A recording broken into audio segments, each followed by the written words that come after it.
Alright guys, today I'm going to be showing you how to remove a driven clutch, hopefully from a 1985 Honda Odyssey FL350 without ordering a puller online, hopefully for a lot less money. So I went to an Advanced Auto. I got a harmonic balancer puller set. Comes in a little kit. It's pretty cheap. One thing that's important here is we've got these 5/16 bolts, are 2 inches long. You'll need 3 of them. You'll see I got those here. The next thing is a 5/16 tap. You're going to want to tap this and kind of do it right, because there's a modification for this clutch that you can do later that will make your belts easier to get on and off. The only problem I ran into with this is that I do need an F-size drill, so I went to a precision tool shop to get that. I figure if you're going to do this modification, might as well do it right, so I recommend getting the F drill bit. And then last, I got a 7/16 flat washer just to go over the head of the 5/16 bolts, just as a precautionary period to make sure I don't pull it through the actual tool. Hopefully this is something you can do, by just running around and getting stuff around town, and you don't have to order a puller. So let's give it a try. Alright, here is the driven clutch. We're going to be drilling out these 3 holes with our F-size drill bit, and then we're going to be tapping them to the 5/16 threads. You can see that this is real oily.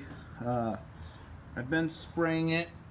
I've been spraying it since last night with a penetrating spray. Hopefully to loosen it up. It could be corroded on there. The shaft could be rusty. I'm not sure. This bolt right there is the one that when it comes out, it hits the back of the clutch, so you can't actually take the transmission off completely. You can cut this bolt, but I don't think that's the right way to do it. I'd rather just do it right and not have to worry about finding a replacement bolt. So I'm going to drill those out and then I'm going to tap them. Alright, so I've got a head. I'm tapping the last hole. Just a little bit of advice even when using the drill. As you're threading these holes, your drill bit and your tap are both going to bottom out on the back plate that's on here. So don't try to force it.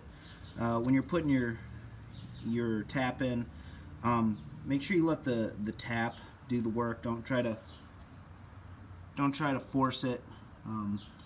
What I'm doing is I'm letting it get about 2 turns in, trying to put it in as straight as I can, and then I'm actually just kind of lubing it up. That way the tool isn't working too hard. But watch your clearance on the frame here, and it's hard to do one-handed, but I'm just turning it and letting the tool do the work. And when it bottoms out, I'm just turning it back a little bit, turn it in, just trying to clean those threads up.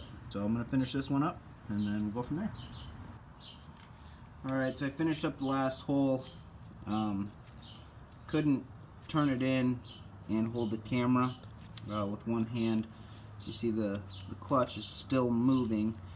I just wanted to show you, it did bottom out and I turned it back and forth. Metal came out on there. Threads look like they're supposed to. So yeah, once again, don't rush it. Let the tool do the work. Make sure you get the right size drill bit. That way the tool isn't working harder than it needs to. The tapered end, as long as you go slow, make sure it goes in straight. And then what I was reading is that a lot of people will tap out one of these holes, and then they'll keep a 5/16 bolt a little bit longer in their toolbox or their toolkit on the machine. So if they snap a belt, what you can do is actually run a 5/16 bolt in here to spread the clutch apart, and then the belt easily goes off the front clutch, and then you can get it off without really struggling. So it's a good idea to tap one of these. That way you have that option for later. I believe this is a 90D or something like that. I don't see any markings on it, but I read something about maybe in a Comet 90D or something like that. I'm sure you could figure it out on the forums, but I'm going to bolt it up and see if it'll come off. Alright, so here you can see I've got the puller installed. You can kind of adjust, you know, the tension on these. I wouldn't recommend going anything more than hand tight. You know, it should bottom out in the driven clutch. And then what I did is I just kind of adjusted them half turn, you know, here on this one. So that the puller was going on straight. I just figured for leverage I didn't want it pulling on one bolt more than the other. So you can kind of move it around. Also, this piece that comes with the kit I wasn't able to use because the bolts weren't long enough to give me that space that I needed. So I don't know if you can see, I actually put the bolt back in there so that this bolt for the puller wasn't actually hitting the shaft and the threads. So I'm going to try to tighten it up a little bit. Keep in mind I did spray this with the penetrating oil to kind of anti-seize it up last night. So it sat a solid 12 hours with that on there. So the driven clutch seemed to come off a little bit easier than I thought. You know, a couple real slow turns with the ratchet. You know, trying to keep everything in a straight line while you're turning it. You know, I used a 3/4 inch 3/8 drive. Couple slow turns and I could see it moving from there. You know, I just wanted to make sure that my studs weren't going to pull out. Nothing was going to shift around. So I recommend going real slow at first. That's going to keep you from really breaking anything, you know, or messing anything up. Shaft is rusty. You can see the penetrating oil got in there and I guess really did what it's supposed to. You know, that bolt, I'll have to figure a way to get that out, but I just hand tightened it in there. So now, you know, this bolt right here, and I'll show you what my problem was. If I can get this out. You got a nut on this side that holds it in. Over here. Like that, and I put that back in just so that the transmission wasn't shifting side to side while I was doing anything.